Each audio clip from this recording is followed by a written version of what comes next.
BJP বেরিয়ে যাবে ওখান থেকে, বলছি তো মোটামুটি বিজেপি বেরিয়ে যাবে তো কি আমার দায়? আমি তো প্রথম দিন থেকে 1 বছর ধরে এখানে লড়াই করছি, তাহলে বাকি লোকগুলো এখানে কেন দাঁড়াচ্ছে? তারা ভোট কাটবে, বিজেপি বেরিয়ে যাবে, তাদের দায় নেই? সব দায় আমার? হ্যাঁ, নমস্কার দাদা। বলুন। ভালো আছেন? হ্যাঁ ভালো আছি। কে বলছেন? আপনি ইমতিয়াজ মোল্লা কথা বলছেন তো? হ্যাঁ আমি ইমতিয়াজ মোল্লা বলছি। আচ্ছা আচ্ছা। তো মোটামুটি আপনার ভিডিওগুলো দেখা হয়, বেশ ভালো বক্তা আপনি। ঠিক ধন্যবাদ। আছে। আর খুব সুন্দর লাগে কথাগুলো, আপনি খুব মানুষের সেবায় তো নিজেকে নিযুক্ত করে রেখেছেন। চেষ্টা করি। একদম একদম একদম। তো মোটামুটি দাদা এখন আপনি ফারাক্কা থেকে দাঁড়াচ্ছেন তো, না? ফারাক্কা থেকে আমি ফাইট করছি। কি মনে হয় জিততে পারবেন?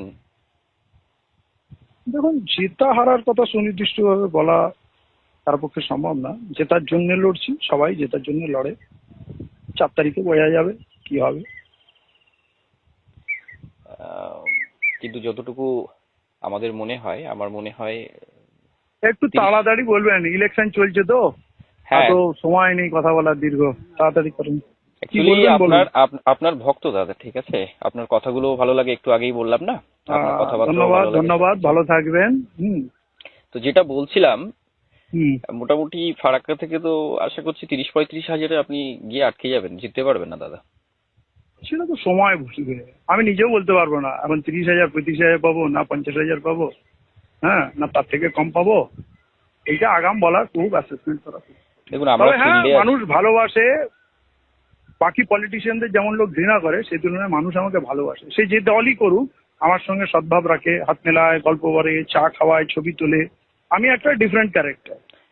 একদমই তাই, নিঃসন্দেহে আপনি ভালো ভোট মানুষ। ভোট কি হবে সেটা পরের কথা। তো আমরা তো ফিল্ডে আছি দাদা, আমরা বুঝি ব্যাপারটা। ইন্টারনাল এটা খবর আছে, আপনি মোটামুটি জিততে পারবেন না দাদা, 30-35 গিয়ে আটকে যাবেন। তো একটা প্রপোজাল ছিল আপনি আপনাকে কি দেওয়ার। আইবির লোক? কি আইবির লোক না এত না, এটা সুনির্দিষ্ট করে বলছেন?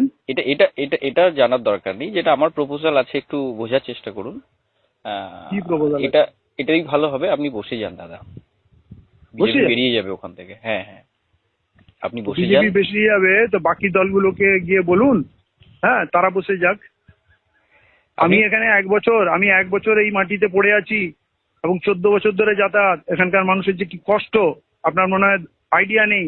এখানকার মানুষের মূল জীবিকা বিড়ি বাদে, মেয়েরা সকাল থেকে রাত পর্যন্ত বিড়ি বাদে কাজ করার জন্য বিদেশে অন্য রাজ্যে গিয়ে কাজ করতে হয়। তাদের লাশ আসছে, তাদের ওখানে পুলিশি অত্যাচার, জেলে লোক ঘুরি ঘুরি বন্ধ, এখানে গুন্ডারাজ চলছে, কোনো উন্নয়ন নেই।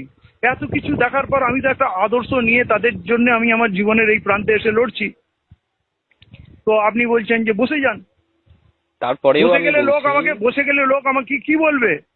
যে নিশ্চয়ই কারো কাছে পয়সা খেয়ে বসে গেছে, কিছু সেটেল করেছে। আপনি এর মানে বোঝেন? মানুষের কথাই ছাড়ুন দাদা, আমি আপনারটাই বুঝুন। বসে যান, বিজেপি বেরিয়ে যাবে ওখান থেকে, বলছি তো মোটামুটি ম্যাক্স টু তো ম্যাক্স বিজেপি বেরিয়ে যাবে তো কি আমার দায়? আমি তো প্রথম দিন থেকে 1 বছর ধরে এখানে লড়াই করছি, তাহলে বাকি লোকগুলো এখানে কেন দাঁড়াচ্ছে? তারা ভোট কাটবে, বিজেপি বেরিয়ে যাবে, তাদের দায় নেই? সব দায় আমার? আমাকে এরকম কথা অনেকেই বলছে, ঠিক আছে?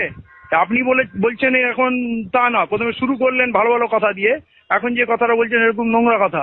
বসে যান বসে যান। দাদা, রাগ করার কিছু নেই, আমার কথাটা ঠান্ডা মাথায় বিচার করুন, বোঝার চেষ্টা করুন কথাটা। আপনি কি বুঝবো হচ্ছে? একটা মিলজুল করে একটা নেগোসিয়েশনে আসুন, ঠিক আছে? কত লাগবে বলুন, 50 মানে দিয়ে দিচ্ছি, 50-এর মতো, ঠিক আছে? আপনি বসে যান দাদা। আপনি কোন পার্টি থেকে বলছেন? কার হয়ে কথা বলছেন আপনি এসব কথা? ক্রিম খান না দাদা, আপনি ক্রিম খান, আপনি অত জানার আপনার প্রয়োজন নেই, আপনি আপনি তাহলে ক্রিম আমাকে খান। চেনেন না।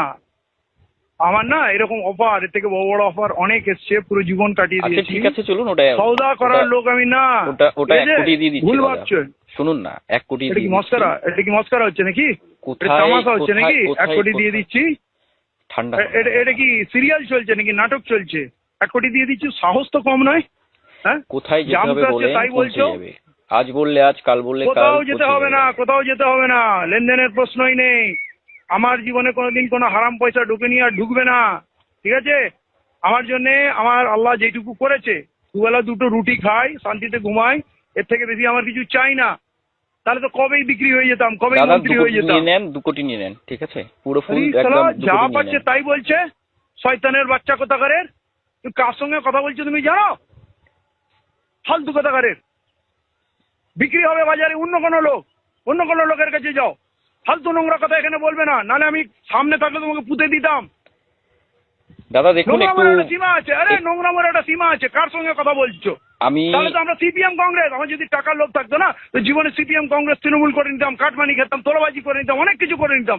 পুরো জীবনে আমরা কোনোদিন কোনো হারাম কাজ করি না, বেইমানি করি না, আমরা মানুষের জন্য জীবন সঁপে দিয়েছি এই ভেবে যে আমরা একদিন ভালো দিন দেখবো, আমার সমাজ ভালো দিন দেখবে, আর আমার জন্য আল্লাহ জান্নাত তুলে রেখেছে। তুমি তো কি বুঝবে জান্নাতে, তুমি কি বুঝবে?